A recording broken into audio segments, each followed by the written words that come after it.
Vô lên. Húp. Chưa.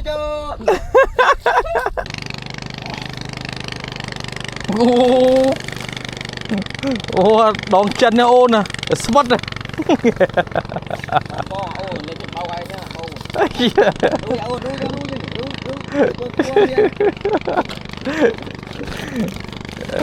Group សួស្តីពុកម៉ែបងប្អូនទាំងអស់គ្នាវីដេអូនេះដែរគឺជាវីដេអូដែលខ្ញុំបានចុះទៅទន្លេសាបជាមួយនឹងបងប្រុស 3-4 នាក់ដែលយើងបានទៅនេះគឺមានបញ្ហាតិចតួចតាមផ្លូវគឺស្មាច់បងប្រុសគាត់ខូចហើយសម្រាប់ទេសភាពនៅខែ12ចុងខែ12នេះគឺនៅតែស្រស់ស្អាតហើយប្រឡងក៏ចាប់ផ្ដើមមានដែរគឺអេមខ្លាំងមែនទែនហើយខែ12នេះយើងអត់ហត់ចុះទៅលេងឆ្ងាយទេបងប្អូនគឺយើងលេងក្បែរភូមិទេគឺមានឌៀបមានលាវមានចដោខំថ្ងៃហ្នឹងគឺបានចដោមួយតែខ្ញុំស្ដាយបងប្អូនស្ដាយអត់បានទៅថតទេព្រោះដោយសារតែលេងឆ្ងាយគ្នាបងប្អូនហើយយើងមកជួបគ្នាគឺវាល្ងាចដែរអញ្ចឹងណាប្រឡងនេះដែរគឺប្រឡងនៅខាងលិចភូមិបងប្អូន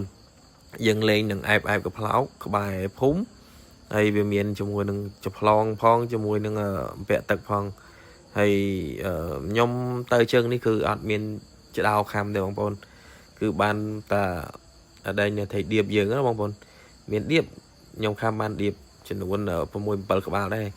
យើងខាតពេលព្រឹកបងប្អូនយើងខាតពេលព្រឹកដោយសារតែពេលព្រឹកហ្នឹងយើងអត់បានលេងមកខាងលិចទេយើងទៅខាងកើតយើងរាវប្រឡងណាបងប្អូនយើងរាវប្រឡងលេងទៅខាងកើតហ្នឹងគឺអត់ប៉ះត្រីបងប្អូនអត់មានត្រីខាំទេខាងកើតអញ្ចឹងក្នុងខែមួយនេះបើសិនជាបងប្អូនមានបំណងចុះទៅលេងទន្លេសាបខាងពោធិ៍សាត់រាំងតិលអញ្ចឹងណាបងប្អូន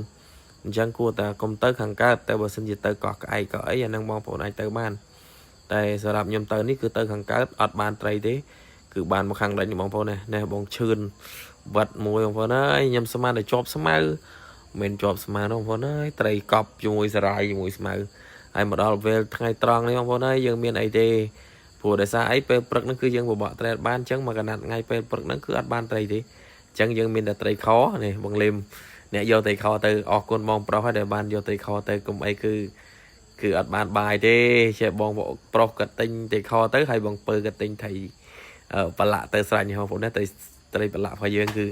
អែមអញ្ចឹងព្រឹកហ្នឹងគឺយើងបាននៅនឹងឯងពេលថ្ងៃត្រង់គឺបានត្រីខ2កំប៉ុងហើយត្រីឆ្ពិនប្រឡាក់ចំនួន1គីឡូគឺអរគុណបងប្រុសទាំងពីរដែលបាននឹកឃើញចេះទិញទៅកុំអីអត់មានម្ហូបស្ងោរជ្រក់ទេកុំអីចប់ហើយចេះបានបងគាត់ទិញយកទៅហើយល្ងាចឡើងគឺបងលេមគាត់យកបាន1.4 គីឡូបងប្អូនហើយទៅស្ដាយនៅឆ្ងាយគ្នាអត់បានថតហើយយើងបាយថ្ងៃត្រង់ហ្នឹងហើយបានយើងចាប់ផ្ដើមចេញមកខាងលិចហ្នឹងតែម្ដងបងប្អូនអញ្ចឹងមកដល់ខាងលិចហ្នឹងគឺម្ដងខ្ញុំបានវត្តតែម្ដងបងប្អូនវត្តតែអត់មានត្រីធំខាំខ្ញុំទេបងប្អូនណាគឺមានតែឌៀបនឹងឯងខ្ញុំបានឌៀបនឹងឯងចេះបានត្រី7ក្បាលដែរមួយងាកហ្នឹងដាច់មាត់អស់4ក្បាលបងប្អូនអូសមកហើយរបូតអូសមាត់មករបូតអស់4ក្បាលដោយសារតែខ្ញុំលេងផ្លែធំពេកអញ្ចឹងសម្រាប់បងប្អូនទៅបើយើងលេងកូនកែបទេมันសូវលេងផ្លែធំទេបងប្អូនយើងលេងផ្លែទុយមកហើយបន្ទាប់ពីខ្ញុំយកមកបានឈឿនកាត់វត្តបានមួយដងបងប្អូនណាបងឈឿនកាត់វត្តបានក៏ឌៀបដែរខ្ញុំពីនេះឈឿនគឺអត់មានត្រីធំខាំទេបងប្អូនណាអត់មានត្រីធំខាំទេគឺយើងលេងបានតែកូនឌៀបមួយខាំអញ្ចឹងកូនឌៀបវារឿងពិបាកប៉ុងតិចបងប្អូនពិបាកប៉ុងតិចតែយើងនៅតែយកវាបានអញ្ចឹងណាបងប្អូនអូបានត្រីមួយមកគឺសុបាយចិត្តបងប្អូនសុបាយចិត្តមិនថាទូចមិនថាធំឲ្យតែបានវត្តគឺអែមស្នេហ៍អែមឲ្យតែមានខាំហ្នឹងគឺយើងអូហើយនេះគឺតកងទុកបងប្អូនណាតកងទុកក៏បានវត្តគេដែរតែដងមិននិយាយណាបងប្អូនណាដងតុនទេតែវត្តញាក់សាច់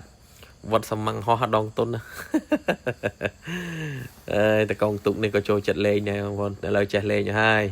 អញ្ចឹងយើងតាក់តងតកងទុកដែលគាត់ចេះលេងត្រីគាត់ដឹងប្រឡងណាដែលមានត្រីអញ្ចឹងបងប្អូនពីព្រឹកដោយសារតែយើងចង់ទៅខ្លួនឯងទេខាងកើតហ្នឹងណាបងប្អូនយើងចង់ទៅសាកមើលទេអញ្ចឹងយើងទៅសាកគឺចប់ហើយអរគុណច្រើនបងប្អូនដែលតែងតែតាមដានទស្សនាវីដេអូរបស់ខ្ញុំហើយកុំភ្លេចជួយ like ជួយ share និងជួយ comment លើកទឹកចិត្តម្នាក់មួយផងបងប្អូនដើម្បីឲ្យខ្ញុំមានកម្លាំងចិត្តនិងបន្តផលិតវីដេអូបន្តទៀតហើយខ្ញុំក៏មាន channel YouTube មួយដែរគឺឈ្មោះខ្លាត្រី fishing នឹងតែម្ដងបងប្អូនអរគុណបងប្អូនដែលតែងតែតាមដានទស្សនាអរគុណច្រើនមែនទែននៃការរាប់អាននៃការស្រឡាញ់អរគុណជម្រាបលាបងប្អូនទាំងអស់គ្នា សុខសប្បាយ